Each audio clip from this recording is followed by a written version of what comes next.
ವೀಕ್ಷಕರ ದಿನಾಂಕ 28/12/2024 ಚಿತ್ರದುರ್ಗ ಜಿಲ್ಲೆ ಮೊಳಕಾಲ್ಮೂರು ತಾಲೂಕು ರಾಯಪುರ ಗ್ರಾಮದ ಅಲೆಮಾರಿ ಕಾಲೋನಿಯಲ್ಲಿ ಕರ್ನಾಟಕ ಏಕೀಕರಣ ರಕ್ಷಣಾ ಸೇನಾ ಸಮಿತಿಯ ಸದಸ್ಯತ್ವ ನೋಂದಣಿ ಅಭಿಯಾನ ಕಾರ್ಯಕ್ರಮ ನಡೆಯಿತು.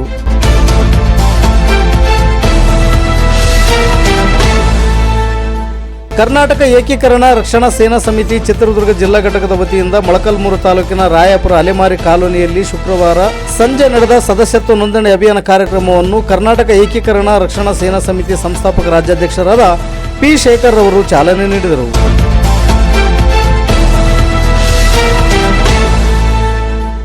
ಸದಸ್ಯತ್ವ ನೋಂದಣಿ ಅಭಿಯಾನಕ್ಕೆ ಚಾಲನೆ ನೀಡಿ ಪಿ ಶೇಖರ್ ಅವರು ಮಾತನಾಡಿ, ಕನ್ನಡ ನಾಡು ನುಡಿ ನೆಲ ಜಲ ಭಾಷೆ ಗಡಿ ಅಭಿವೃದ್ಧಿ ವಿಚಾರದಲ್ಲಿ ಕನ್ನಡ ನಾಡು ನುಡಿ ಸಂಸ್ಕೃತಿಯ ಉಳಿವಿಗಾಗಿ ಇಂದಿನ ಇಂಥ ತಳ ಸಮುದಾಯಗಳ ಯುವಕರು ಮುಂದಾಗಬೇಕು.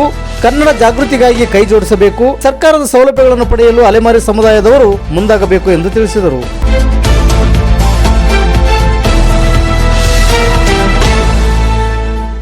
ಈ ಸಂದರ್ಭದಲ್ಲಿ ಕರ್ನಾಟಕ ಏಕೀಕರಣ ರಕ್ಷಣಾ ಸೇನಾ ಸಮಿತಿ ಜಿಲ್ಲಾಧ್ಯಕ್ಷ ಬಿಎಸ್ ಮಂಜಣ್ಣ, ಪ್ರಧಾನ ಕಾರ್ಯದರ್ಶಿ ಮರಿಸ್ವಾಮಿ, ಬೈಲಾಟ ಅಕಾಡೆಮಿ ಸದಸ್ಯ ಬಿ ಮಾರನಾಯ್ಕ್, ಮಾಜಿ ಗ್ರಾಮ ಪಂಚಾಯತ್ ಅಧ್ಯಕ್ಷ ಪಾಪಣ್ಣ, ಮುಖಂಡರಾದ ಪಾಂಡ್ಯಪ್ಪ, ಗಂಗಾಧರ್, ಅಂಜಿನಪ್ಪ, ರೆಡ್ಡಪ್ಪ, ರವಿಕುಮಾರ್ ಸೇರಿದಂತೆ ಇತರರು ಉಪಸ್ಥಿತರಿದ್ದರು.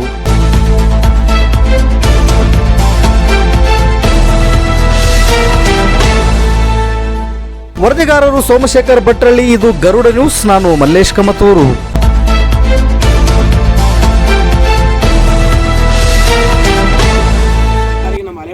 ಭೇಟಿ ಕೊಟ್ಟು ಇಡೀ ಚಿತ್ರದುರ್ಗದಲ್ಲಿ ಹೆಚ್ಚಿನ ಜನಸಂಖ್ಯೆ ಇರುವಂಥ ಗ್ರಾಮ ರಾಯಪುರ ಗ್ರಾಮದಲ್ಲಿ 4 ಎಕರೆ ಸುಡುಗಾಡಿಸಿದ್ದ ಜನಾಂಕ ಆಗಿದೆ. ಇಲ್ಲೂ ಒಂದು 90 ಸೈಟ್ಗಳು ನಿವೇಶನ ರೆಡಿ ಆಗಿದಾವ. ಆದರೆ 40 ಜನಕ್ಕೆ ಮಾತ್ರ ಹಕ್ಕುಪತ್ರಗಳಿಗೆ ಗ್ರಾಮ ಪಂಚಾಯತಿಯಲ್ಲಿ ನಿವೇಶನ ರೈತರ ಪಟ್ಟಿಯಲ್ಲಿ ಆಯ್ಕೆ ಮಾಡಿರ್ತಾರೆ. ಅದರಲ್ಲಿ ಯಾರಿಗೂ ಹಕ್ಕುಪತ್ರ ಬಂದಿಲ್ಲ. ಜನಗಳು ಭಾಳ ಸಮಸ್ಯೆ ಆಗ್ತಾ ಇದಾವೆ. ಉದ್ಯೋಗ ಹೋಗ್ತಾ ಇದ್ದಾರೆ, ವಲಸೆಗೆ ಹೋಗ್ತಾ ಇದ್ದಾರೆ, ಗ್ರಾಮ ಬಿಟ್ಟು ಗ್ರಾಮಕ್ಕೆ ಹೋಗ್ತಾರೆ. ಯಾವ ಅಧಿಕಾರಿಗೂ ನಿರ್ಲಕ್ಷ್ಯ ಮಾಡ್ತಾರೆ. ಸುಮ್ಮನೆ ಶಾಸಕರು ಬರ್ತಾರೆ, ಅವ್ರು ಬರ್ತಾರೆ, ಯಾವುದೋ ಕಾರ್ಯಗಳು ಆಗೋದಿಲ್ಲ. ದಯಮಾಡಿ ನೀವು ಅಲೆಮಾರಿ ಕಾಲೋನಿಗೆ ಭೇಟಿ ಕೊಡ್ಬೋದು ಸರ್. ಭೇಟಿ ಕೊಟ್ಟರೆ ಯಾವುದಾದ್ರು ಕೆಲಸ ಮಂಜೂರು ಆಗ್ತದೆ. ನಾವು ಹೋರಾಟದಿಂದ ಬೇಕಾದ ಕೆಲಸ ಮಾಡ್ಬೋದು. ಹಾಗಾಗಿ ದಯಮಾಡಿ ನೀವು ಬರ್ರಿ ಅಂತ ಹೇಳಿ ಇವತ್ತು ನಮ್ಮ ಅಲೆಮಾರಿ ಕಾಲಕ್ಕೆ ಬಂದಾರವರು. ನಿಮ್ಮ ಕಷ್ಟ ಸುಖಗಳು ಏನಿದಾವೆ, ಇದನ್ನು ಅಭಿವೃದ್ಧಿ ಏನಾಗಬೇಕಾಗಿದೆ, 90 ಸೈಟಿಗೆ ಹಕ್ಕುಪತ್ರ ಬರಬೇಕಾಗಿದೆ. ಫಸ್ಟ್ ಇಲ್ಲಿ 90 ಸೈಟ್ಗೆ ಹಕ್ಕುಪತ್ರ ಬಂದ ನಂತರ ಮನೆಗಳು ಮಂಜೂರಾತಿ ಪ್ರಕರಣ ಆಗಬೇಕಾಗಿದೆ. ಆ ಉದ್ದೇಶಕ್ಕೆ ಇವತ್ತು ನಮ್ಮ ರಾಜ್ಯಾಧ್ಯಕ್ಷರಾದ ಪಿ ಶೇಖರ್ ಅವರು ಬಂದಾರ.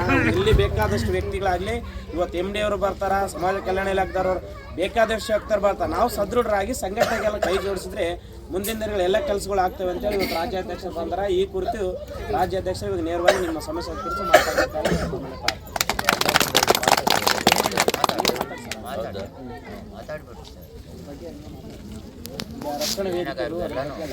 ಹೌದೌದು ಅಮ್ಮ, ಎಲ್ಲರಿಗೂ ನಮಸ್ಕಾರ. ಎಲ್ಲ ಹಿರಿಯರು ಈಗ ನಮ್ಮ ಏನು ಇದು ನಮ್ಮ ರಾಯಪುರ ಅಲೆಮಾರಿ ಕಾಲೋನಿಯಲ್ಲಿ ಎಲ್ಲ ನಮ್ಮ ಹಿರಿಯ ತಂದೆ ಸಮಾನರಾಗಿರ್ತಕ್ಕಂಥ ಪಾಂಡುರಂಗಣ್ಣನವರು ಮತ್ತು ಇನ್ನೊಬ್ಬ ಹಿರಿಯರು ರೆಡ್ಡಪ್ಪಣ್ಣನವರು ಮತ್ತು ನಮ್ಮ ಮಾರಣ್ಣನವರು, ನಮ್ಮ ಸಹೋದರರು ಅಂಜಿನಪ್ಪಣ್ಣನವರು, ಗಂಗಾಧರಪ್ಪಣ್ಣನವರು, ನಮ್ಮ ಅಣ್ಣವರು, ನಮ್ಮ ಈಗ ಎಲ್ಲ ನಮಗೇನು ಸಂಘಟನೆ ಇದು ಮಾಡ್ತಿದ್ದಾರ ಅಣ್ಣವರೆಲ್ಲ ನಮಗೆ ಇದು ಮಾಡಿಕೊಂಡು ಆಮೇಲೆ ಮಂಜು ನಮ್ಮ ಜಿಲ್ಲಾಧ್ಯಕ್ಷರು ಚಿತ್ರದುರ್ಗ ಜಿಲ್ಲಾಧ್ಯಕ್ಷರು ಮಾಡಿದ್ವಿ. ಈಗ ನಾನು ಇಲ್ಲಿ ನಾನು ಬಳ್ಳಾರಿ ಜಿಲ್ಲೆನಾಗ ಹುಟ್ಟಿ ಬೆಳೆದವ್ನು ನಾನು. ನಾವು ಏನಮ್ಮ ಅಂತಂದರೆ ಯಾಕೆ ಇವತ್ತು ಹಣ ಕೂತ್ಕೊಳ್ರಿ ಈಗ ನಾವು ಯಾಕೆ ಒಂದು ಸಂಘಟನೆ ಮುಖಾಂತರ ನಾವು ಇವತ್ತು ಜಾಗೃತಿ ಮೂಡಿಸ್ಬೇಕಂತ ಬಂದಿದ್ವಿ ಅಂದರೆ, ಈಗ ನಮಗೆಲ್ಲ ಬೇರೆ ಬೇರೆ ನಗರದಾಗ ಎಲ್ಲರೂ ನಮಗೆ ಗೋಪಾಲಕೃಷ್ಣ ಅವರು ಕೂಡ ಭಾಳ ಪರಿಚಯ ನಮಗೆ. ಆಮೇಲೆ ಎಲ್ಲರೂ ಭಾಳ ಊರಾಗೆ ಕಾರ್ಯಕ್ರಮ ಮಾಡ್ಬೇಕಾದ್ರೆ ಅಲ್ಲೂ ಕೂಡ ಪರಿಚಯ ನನಗೆ. ಚಿತ್ರದುರ್ಗದಲ್ಲಿ ಪರಿಚಯ ಎಲ್ಲರೂ ಇದ್ದಾರೆ. ಈಗ ಪ್ರತ್ಯೇಕವಾಗಿ ನಾವು ನಿಮ್ಮೂರಿಗೆ ಯಾಕೆ ಬಂದಿವಿ ಅಂತಂದರೆ, ಇದ್ಮೇಲೆ ನೀವೆಲ್ಲ ಗಮನ ಇಟ್ಟು ಕೇಳಬೇಕು. ಯಾಕೆ ನೋಡ್ರಿ, ಒಬ್ಬನೇ ಆದರೂ ಸಹ ಗಾಡಿಯಾಗ ಒಬ್ಬನೇ ಬಂದೀನಿ ಅಂದರೆ ಏನಾದರೂ ಕೂಡ ಕೆಲಸ ಮಾಡ್ಬೇಕಂತಂದರೆ ಮನಸ್ಸಿದ್ರೆ ಸಾಕು. ಮನಸ್ಸಿದ್ರೆ ಆಕಾಶ ಕೂಡ ನಾವು ಆರ್ಬೋದಂತೆ. ಮನಸ್ಸಿಲ್ಲ ಅಂದರೆ ಒಂದು ಹೆಜ್ಜೆ ನಾವು ಮುಂದಿಟ್ಟು ಕೂಡ ಹೋಗೋಕ್ಕಾಗೋದಿಲ್ಲ. ಇವತ್ತು ನಮ್ಮ ಹುಡುಗರೆಲ್ಲ ಬೇರೆ ಬೇರೆ ಕೆಲಸದಾಗೆಲ್ಲ ಹೋದರು. ಆದರೆ ಅವರೆಲ್ಲ ಏನಾಗುತ್ತೆ ಅಂದರೆ ಹಠ ಇಲ್ಲ ಅವರಿಗೆ, ಛಲ ಇಲ್ಲ ಅವರಿಗೆ. ಆ ಛಲ ಹಠ ಇಲ್ಲದಂಥ ಸಂದರ್ಭದಲ್ಲಿ ನಾವು ಸಂಘಟನೆ ಯಾಕೆ ಮಾಡಬೇಕು ಅನ್ನೋ ಒಂದು ಹಠ ಇಟ್ಕೊಂಡು ನಾವು ಬಂದಿರೋದು. ಇವತ್ತು ಮಂಜು ನನಗೇನು ಆತೇನು ಬಂಧು ಬಳಗದೇನೇನಲ್ಲ, ಅವನ ನಾನೇನು ಅವ್ರ ಸಮುದಾಯದವನಲ್ಲ, ಆತ ನನ್ನ ಸಮುದಾಯದವನಲ್ಲ. ಏನು ಯಜಮಾನ್ರೆ ಕೇಳ್ಕೋಬೇಕು ಗಮನ ಇಟ್ಟು. ನಾನು ಒಬ್ಬ ಕನ್ನಡಿಗ, ಇಲ್ಲಿ ಕರ್ನಾಟಕದಲ್ಲಿ ಹುಟ್ಟಿರೋ ಕನ್ನಡಿಗ. ನನಗೆ ಜಾತಿ ಇಲ್ಲ, ಧರ್ಮ ಇಲ್ಲ, ಹೌದಾ? ನಾನು ಯಾರ ಮೇಲೆ ಕೆಳಗೂ ಏನಿಲ್ಲ. ನಾನು ಇನ್ನೊಂದು, ಈ ಪ್ರಪಂಚದಾಗ ಈ ಜನರ ನಡುವೆ ಒಳ್ಳೆ ಕೆಲಸ ಮಾಡ್ರೆ ಕೂಡ ಕೆಟ್ಟರಾಗ್ತೀವಿ, ಒಳ್ಳೆ ಕೆಲಸ ಮಾಡ್ರೆ ಕೆಟ್ಟರಾಗ್ತೀವಿ, ಕೆಟ್ಟ ಕೆಲಸ ಮಾಡ್ರೆ ಕೆಟ್ಟರಾಗ್ತೀವಿ. ಕೆಟ್ಟ ಕೆಲಸ ಮಾಡೋದಿಲ್ಲ. ಇಲ್ಲೋ ಕೆಟ್ಟವ್ರ ನಡುವೆ, ಅಸೂಯೆ ಪಡೋರ ಜನರ ನಡುವೆ ನಾವು ಬದುಕೋದಕ್ಕಿಂತ ನಿಮ್ಮಂಥ ಬಡವ್ರ ಜನರಿಗೆ ಸಹಾಯ ಮಾಡಿ ನಾವು ಬದುಕಬೇಕನ್ನೋ ಭಗವಂತ ನನಗೆ ಇದು ಕೊಟ್ಟಾನ. ಯಾಕಂದ್ರೆ ಅಲ್ಲಿ ಏನೋ ಒಂದು ಒಳ್ಳೆ ಕೆಲಸ ಮಾಡಿದ್ರು ಕೂಡ ಅವ್ರು ಮಾಡೋಕ್ಕಾಗಲ್ಲ. ನಮ್ಮಂಥವ್ರು ಮಾಡಿದಾರನ್ನ ಅವನೇನು ಮಾಡ್ದ, ಅವ್ನು ಹಿಂಗೆ ಮಾಡ್ದ, ಅವ್ನು ಹಂಗೆ ಮಾಡ್ದೆ ಅಂತೇಳಿ ಹಸುಸ್ಕೊಂಡು ಹೊಟ್ಟೆ ಕಿಚ್ಬಿಡ್ತಾರೆ. ಈಗ ನಾವು ಬಡ ಜನರಿಗೆ ಕೆಲಸ ಮಾಡಿಕೊಂಡು ಅವರ ಪ್ರೀತಿ ವಿಶ್ವಾಸನ ನಾವು ಗಳಿಸ್ಕೊಂಡು ಬದುಕೋಣ ಅಂತೇಳಿ ನಾನು ಬಡ ಜನರನ್ನೇ ನಾನು ಪ್ರೀತಿಸ್ತಿದ್ದೀನಿ. ನಾನು ರಾಜಕಾರಣಿ ಕೂಡ ಅಲ್ಲ. ನಾನು ಏನಪ್ಪ ಈ ಮನುಷ್ಯ ಅಲ್ಲಿಂದ ಬಂದು ಅವು ಬಳ್ಳಾರಿನಾಗೆ ಜನ ಇಲ್ವಾ, ಇಷ್ಟೊಂದೆಲ್ಲ ಮಾಡೋಕ್ಕೆ ಇಲ್ಲಾಕೆ ಬಂದಿದ್ದಾನ? ನಾನು ರಾಜಕಾರಣ ಅಲ್ಲ. ನಾನೇ ನಾಳೆ ಏನು ಅಲ್ಲೇನು ಯಾವುದಕ್ಕೇನೆ ಎಮ್ ಎಲ್ ಎ ನಿಂತ್ಕೊಂಡು ಅಥವಾ MP ನಿಂತ್ಕೊಂಡು ನಾನೇನು ರಾಜ್ಯದಾಗ ಮುಖ್ಯಮಂತ್ರಿ ಆಗಬೇಕಾಗಿಲ್ಲ ನಾನು. ಆದರೆ ಆಗಲೇಬೇಕು. ನಮ್ಮಂಥವ್ರು, ನಿಮ್ಮಂಥವ್ರಿಗೆ ನ್ಯಾಯ ಸಿಗ್ಬೇಕಂದ್ರೆ ಆಗಲೇಬೇಕು. ಈಗ ಮಂಜು ನೋಡ್ರಿ, ಆ ಹುಡುಗ ನನಗೊಂದು 10 ವರ್ಷದ ಹಿಂದೆ ಪರಿಚಯ ಆಗಿದ್ದಾನವನು ಅಂತ. ಅವ್ರ ತಾತನವ್ರು ಇದ್ರಲ್ಲ, ಅಂಜನಪ್ಪ ತಾತನವರು, ಅವ್ರ ಬಗ್ಗೆ ಭಾಳ ಹೇಳ್ಕೊತಿದ್ರು. ಯಾಕಂದ್ರೆ ಅಂಥ ಮಹಾನ್ ಭಾವ ಅಂಜನಪ್ಪ ತಾತವರು ಅಲೆಮಾರಿ ಜನಾಂಗದಲ್ಲಿ ಹುಟ್ಟಿ ಅವರು ಬೀದಿ ನಾಟಕಗಳು, ಬೀದಿ ಸಾಹಿತ್ಯ, ಹಾಡುಗಳು, ಒಬ್ಬ ದೊಡ್ಡ ವಿದ್ವಾಂಸ ಆತ.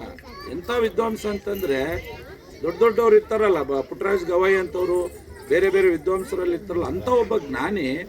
ಪಾಪ ಅವ್ರನ್ನ ಪರಿಚಯ ಮಾಡ್ಬೇಕಂತೇಳಿ ಹಿಂಗೆ ವಿಡಿಯೋ ಮಾಡ್ಕೊತ ಇದ್ದಾಗ ಯಾರೋ ಒಬ್ಬ ಕಿಡಿಗೇಡಿ, ನೀನು ಅವ್ರಿಗೆಲ್ಲ ಹೋಲಿಸ್ಕೊಂಡು ನೀವೆಲ್ಲ ಅಲೆಮಾರಿ ಜನಾಂಗದವರು, ನಮ್ಮ ದೊಡ್ಡವರು ವಿದ್ವಾಂಸರಿಗೆ ನಿಮ್ಮ ತಾತ ಸಮಾನರ, ನೀನು ಯಾಕೆ ಹಂಗೆಲ್ಲ ಮಾಡ್ತೀಯ ಅಂತೇಳಿ ಪಾಪ ಅವನಿಗೆ ಧಮಕಿ ಕೊಟ್ಟಿದ್ರು. ನನಗೆ ಗೊತ್ತಿಲ್ಲ ಅವ್ನು ಯಾರಂತ, ಯಾರೋ ಫೇಸ್ಬುಕ್ನಾಗ ಇರ್ತಾರ. ಆಮೇಲೆ ನಾನು ಅದಕ್ಕೆ ಎಂಟ್ರಿ ಆದೆ. ಇವನಿಗೆ ಸಪೋರ್ಟ್ ಮಾಡಿದೆ. ಅವನು ಹೇಳೋದು ಕರೆಕ್ಟ್ ಇದೆ. ಆ ಮನುಷ್ಯ ಒಬ್ಬ ಅಲೆಮಾರಿ ಸಮುದಾಯದಲ್ಲಿ ಹುಟ್ಟಿರ್ತಕ್ಕಂಥ ತಾತ ಒಬ್ಬ ಅದ್ಭುತ ಸಂಗೀತ ವಿದ್ವಾಂಸ. ಯಾರು ಆಡ್ಲಂತ ಹಾಡುಗಳು ಆಡ್ತಾರೆ, ಸಂಗೀತಗಳು, ಕಲೆ ಇದೆ ಅವ್ರಿಗೆಲ್ಲ. ಅಂಥ ಒಬ್ಬ ವಿದ್ವಾಂಸ ಇಲ್ಲೋ ಒಂದು ಮೂಲೆ ಗುಂಪು ಆಗ್ತಾರ. ಈ ಸಮಾಜಕ್ಕೆ ಪ್ರಸ್ತುತಪಡಿಸ್ಬೇಕು. ನಾವೆಲ್ಲ ಕರ್ನಾಟಕದಲ್ಲಿ ಹುಟ್ಟಿ ಬೆಳೆದವರು, ಎಲ್ಲಿಂದನೋ ಬಂದಿರ್ತಾರ, ಬಂದು ಇಲ್ಲಿ ವಾಸ ಆಗಿದ್ದಾಗ ಇಲ್ಲಿ ಬೆಳೆಸ್ಕೊಂಡು ಹೋಗ್ತಾ ಇರ್ತಾರೆ. ಬೇರೆಯವ್ರು ಯಾರೇನು ವಿರೋಧ ಮಾಡಲ್ಲ, ಯಾವ ಭಾಷಿಕರು ಯಾರನ್ನೂ ವಿರೋಧ ಮಾಡಲ್ಲ. ಹಾಗಾಗಿ ಅವ್ರನ್ನ ನನಗೆ ಸಪೋರ್ಟ್ ಮಾಡಿದಾಗ ಅವಾಗ ನನಗೆ ಪರಿಚಯ ಆದ ಮಂಜು. ಇವತ್ತಿಗೆ 10 ವರ್ಷ ಆಯಿತು ಅವನಿಗೂ ನನಗೂ ಪರಿಚಯ ಆಗಿ. ಒಬ್ಬ ವಿದ್ಯಾವಂತ ಹುಡುಗ, ನಿಮ್ಮ ಅಲೆಮಾರಿ ಜನಾಂಗದಲ್ಲಿ ವಿದ್ಯೆ ಕಲಿಬೇಕು. ಫಸ್ಟು ಶಿಕ್ಷಣಕ್ಕೆ ನಾವು ಆದ್ಯತೆ ಕೊಡಬೇಕು. ಯಾವಾಗ ನಾವು ನಮ್ಮ ಮಕ್ಕಳನ್ನ ವಿದ್ಯೆ ಕಲಿಸಲ್ಲ, ನಮಗೆ ರಾಜಕೀಯದವರಾಗಲಿ ಅಧಿಕಾರಿಗಳಾಗಲಿ ಮಾತು ಕೇಳೋದಿಲ್ಲ. ಇವತ್ತು ತಾತ ಅಷ್ಟವ್ರ ಕುಟುಂಬದಲ್ಲಿ ಎಲ್ಲರೂ ಇದ್ರೂ ಸಹ ಅವರ ತಾತ ಅಂಜನಪ್ಪ ತಾತವ್ರಿಗೆ ಅಥವಾ ಮೊಮ್ಮಗ ಆದ್ರೂ ಸಹ ಒಬ್ಬ ಶಿಷ್ಯನಾಗಿ ಅವರ ಒಂದು ಕಲೆನ, ಸಾಹಿತ್ಯನ, ಅವರ ಬಯಲಾಟ, ಅವರ ಒಂದು ಕಲೆನ ಪ್ರಸ್ತುತಪಡಿಸಿದಾನೆಂದರೆ ಇವತ್ತು ಅವನು ಮಂಜುನಾಥ್ ಅವ್ರನ್ನ ತಾತ ಅಂಜನಪ್ಪ ತಾತವ್ರು ಒಂದು ಪ್ರತಿಷ್ಠಾನ ಮಾಡಿಕೊಂಡು ಆ ಮನುಷ್ಯ ಇನ್ನೊಂದೇನು ಗೊತ್ತು, ಇನ್ನೊಂದು ಆಶ್ಚರ್ಯ, ಸರ್ಕಾರದ ಇಲಾಖೆಯಲ್ಲಿ, ಸರ್ಕಾರದ ಮಟ್ಟದಲ್ಲಿ ಆತ ಅಲೆಮಾರಿ ಜನಾಂಗದ ಪ್ರತಿಷ್ಠಾನದ ಸದಸ್ಯ ಆಗಿದ್ದಾನ್ರಿ. ಇವತ್ತು ಅವನು ಜಿಲ್ಲಾಧಿಕಾರಿಗಳ ಹತ್ರ ಕುತ್ಕೊಂಡು ಮಾತಾಡ್ತಾನ. ಅಂತ ಒಂದು ಅದ್ಭುತವಾದ ಒಬ್ಬ ಹೋರಾಟಗಾರ. ಇವತ್ತು ನಿಮಗೆಲ್ಲ ನೀವೇನಿದೆ ನೋಡ್ರಿ, ಇಲ್ಲೆಲ್ಲ ಹಿಂದೆ ಹೋರಾಟ ನೀವೆಲ್ಲ ಮಾಡಿಬಿಟ್ಟು ಅಲೆಮಾರಿ ಜನಾಂಗದವ್ರಿಗೆ ಸುಮಾರು 4 ಎಕರೆ ನಿಮಗೆ ನಿವೇಶನ ಜಾಗ ಕೊಟ್ಟಿದ್ದಾರೆ. ಎಲ್ಲೆಲ್ಲೂ ಕೂಲಿ ನಾಲಿ ಅದು ಇದು ಮಾಡ್ಕೊಂಡು ಬದುಕ್ತಾ ಇದ್ದೀರ. ಈಗ ನಿಮಗೆ ಎಲ್ಲ ಇದೆ. ಇವಾಗ ಒಳ್ಳೆ ಬಟ್ಟೆ ಕೊಟ್ಟಿದಾರ, ಹಾಸಿಗೆ ಕೊಟ್ಟಾರ, ಎಲ್ಲ ಕೊಟ್ಟಾರ. ಊಟ ಕೊಟ್ಟಿಲ್ಲ ಅಂದ್ರೆ ನಿದ್ದೆ ಬರ್ತತ್ತ? ಊಟ ಕೊಟ್ರೆ ಊಟ ಕೊಡ್ಲಿಲ್ಲ ಅಂದ್ರೆ ನಿದ್ದೆ ಬರ್ತತ್ತ? ಬರೋದಿಲ್ಲ.